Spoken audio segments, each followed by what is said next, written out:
And I was laying horizontal. So when I heard the brother's words, he was knocking on the coffin. When I got up and came back to America, linked up with the brothers, and we started warning brothers that there's an Illuminati element, a culture bandit element in hip-hop taking over. And they're turning the whole frequency of hip-hop upside down. All right? This brother is probably one of the best brothers on the scene yesterday and today, and probably to the rest of 2012. All right? That can explain these particular points. I need y'all to stand up out of your seats and give a warm round of applause for my good brother.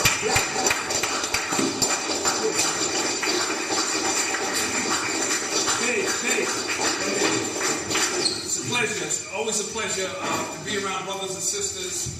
I humble myself because I just want to share some information about our culture, about who we are in the best way that I can explain it.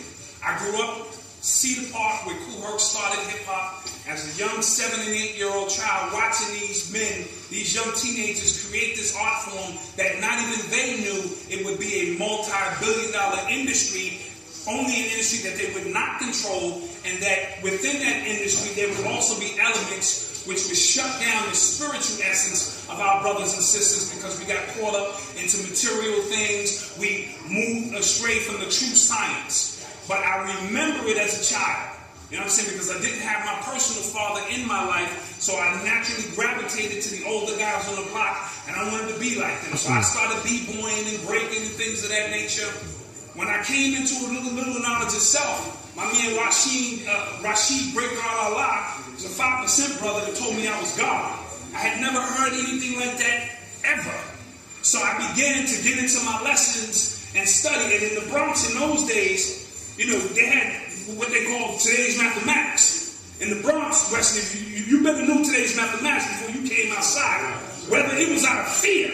So I wound up studying so much on my lessons on knowledge 120 and so forth and so on. And that began the opening process for me to understand that who we are spiritually.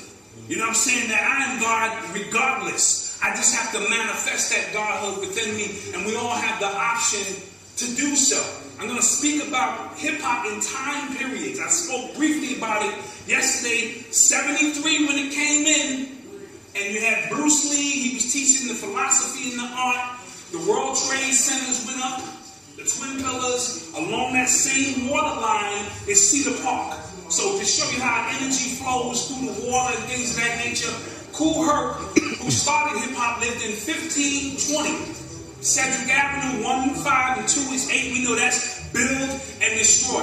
So the whole essence of hip-hop, we have the option to build with the knowledge and teach our brothers and sisters who they are, or allow these devils to destroy. So I'm going to speak briefly about these time periods because 73, you had the blaxploitation movies came out.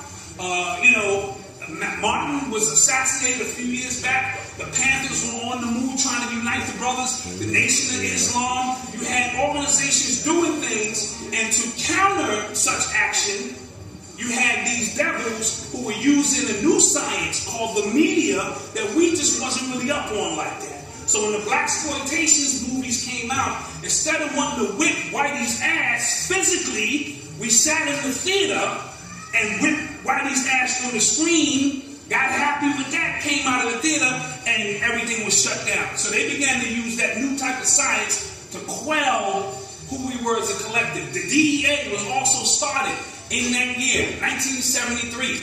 All of this is going to be significant because hip-hop went through a lot of phases, and things that were around that time also played a part in it. Heroin was big in 1973. Those were some of the other elements used to shut our brothers and sisters down from uniting and putting in that work and doing what we have to do. In 86, we know it was crack. You know what I'm saying? The cycles changed, but the methods continued, and so forth and so on. But something amazing happened within that 86 to 89 period. We had Public Enemy, KRS-One, Brand Nubians, X-Clan, Rakim, Great God Allah. He was the first MC to say on the mic, I'm God. Keep staring, soon you suddenly see a star. You better follow it. So he was raising our consciousness to understand that we are worldly people, gods of the universe. So you had a magnificent amount of brothers who were spitting some knowledge in their format. All right? They had already knocked off the Panthers. They had already done this and that to quell certain aspects of the brothers who was bringing it on that level. So hip-hop was kind of birthed out of nothing. They took all the instruments out of the classrooms and so forth, some more through budget cuts. So brothers couldn't get those dance lessons, so they started b-boying right on the corner. That energy has to manifest itself in some way, shape, form, or fact. They took rid of the art classes. You know what we did?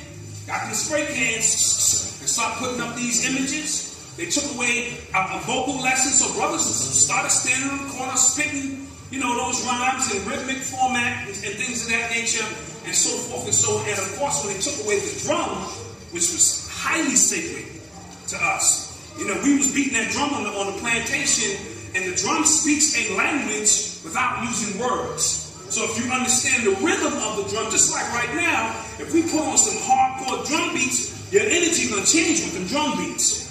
In certain movies, they put certain sounds on to synchronize with the message that they're trying to convey. All right, and music is the only thing that can enter your subconscious mind without your permission. You are music. So when we hear music, we automatically open up because it's something that resonates naturally for us. All right, so when they took away them drums, because like I said, on them plantations, we could be like, boop, boop, boop, boop, kill Whitey, just with the drum. And brothers, those soldiers would line up because they knew what time it was. So they banned the drum on plantations. All right, but your heartbeat is the drum, the universal drum, your heartbeat. And certain rhythms that play, your heartbeat will synchronize with those rhythms. If they're playing fast beats, your energy begins to rise. If the beat is slow, more of a lower vibration, you get more of a sexual energy because that's the chakras down here. And so forth and so on. So we are hip-hop. So when KRS-One says, I am hip-hop, he's not lying. All right? Your voice, the words resonate from your voice. You know truth when you hear truth because it has a certain resonance to it. You know what I mean? So your voice became that voice of the unvoiceless in them times in the 70s when crime rates were high. And in the Bronx, where I grew up, there might be one building standing and 7 abandoned buildings. So it's really rough in that particular era. So we made do with what we had. They took away the drums. We got 2 turntables and started suspending that drum beat.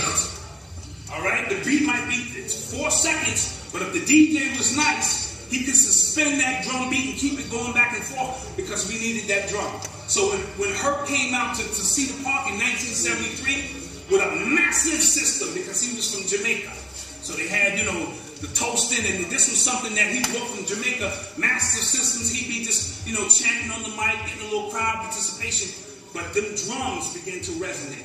And brothers and sisters came forth, and what we call hip-hop today began. Now we know we've been beating on drums, we've been dancing, the oracle, been speaking, and we've been doing art for years.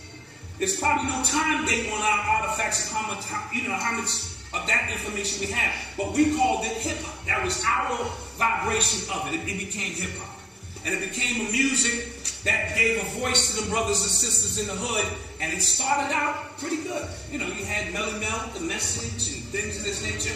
Synchronicity, I'm going to be all over the place, so bear with me.